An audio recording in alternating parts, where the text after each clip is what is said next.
Before the Indian Army can think about leaving Bangladesh, 93,000 Pakistani prisoners of war will have to be transported to India. 25,000 of them are here in the Dhaka cantonment getting ready to leave, guarded from possible Bengali vengeance by the men with whom less than a fortnight ago they were at war. The Indian Army's Chief of Staff, General Sam Manekshaw, who's been paying a two-day visit to his troops in Dhaka, says that at the moment some 3,000 prisoners of war a day are being taken out of the country. He hoped that by the beginning of next month the daily average would be 10,000 and that in any case by the 15th of January all of them would be in Indian prisoner of war camps. By that date too, the General said, he would have reduced Indian armed forces here by 25,000. But they still can't all go home.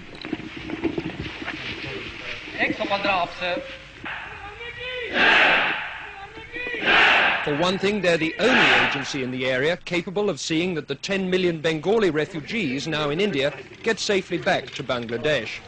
For another, Indian soldiers, no matter how much the Indian government likes to play this down, are the only people capable of keeping law and order here and protecting minority groups from Bengali retribution. In addition, the army is safeguarding the lives of those Bengalis who ran the civil administration for Pakistan. The Bangladesh government is setting up a war crimes tribunal to try Dr. Malik and his colleagues. Will the Indian army be told by Delhi to hand them over? I asked Mr. D.P. Dar, Mrs. Gandhi's special envoy to Bangladesh.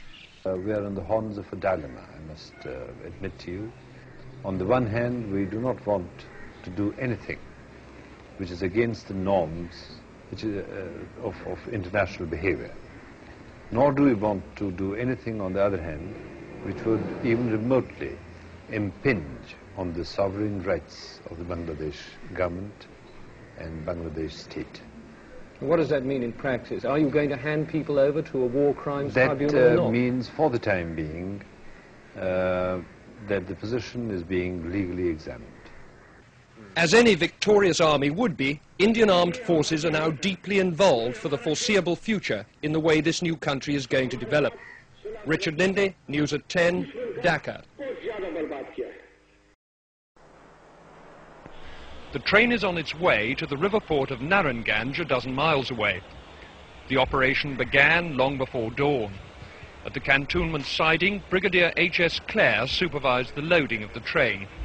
Like all Indian commanders, he'll be glad when these POWs have all been safely moved across the border. Here they're a potentially dangerous cause of friction with the local population. The train was well guarded by Indian soldiers in case of any hostile demonstration by Bengalis. What's the attitude of these people on this train? Are they glad to go or what? Well, they're happy to get away from here, certainly. I'm quite sure that they won't have any hostile attitude when they go to India, whereas in this place they can't get out at all. Are you worried about any demonstrations on the way to the boat? No, I'm not, because I think we're taking sufficient precautions to make sure that nothing happens. At Narayanganj, a Pakistani naval commander organized the embarkation. All commanders of this group, report to me immediately here. Apart from their military kit, the men took nothing with them but food and cooking equipment.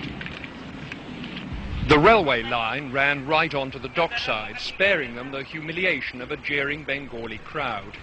Even so, a small group on the roof of a harbour building broke into jubilant shouts as the prisoners trudged down the quayside.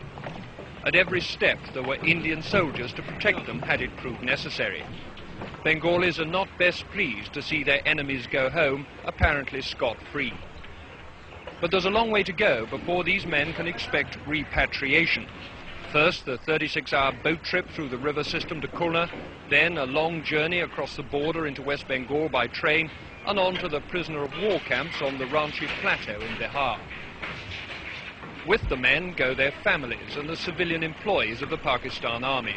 But there's no indication yet that other West Pakistani civilians, like the police chief or even the staff of Pakistan International Airways, are going to be moved.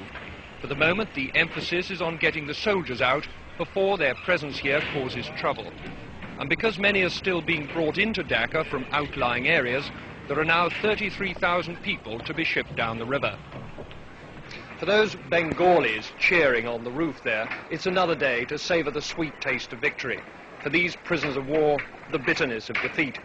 What lies ahead of these men is nothing but a tedious journey and the boredom of prison camp routine. But at least now they've begun that long journey home.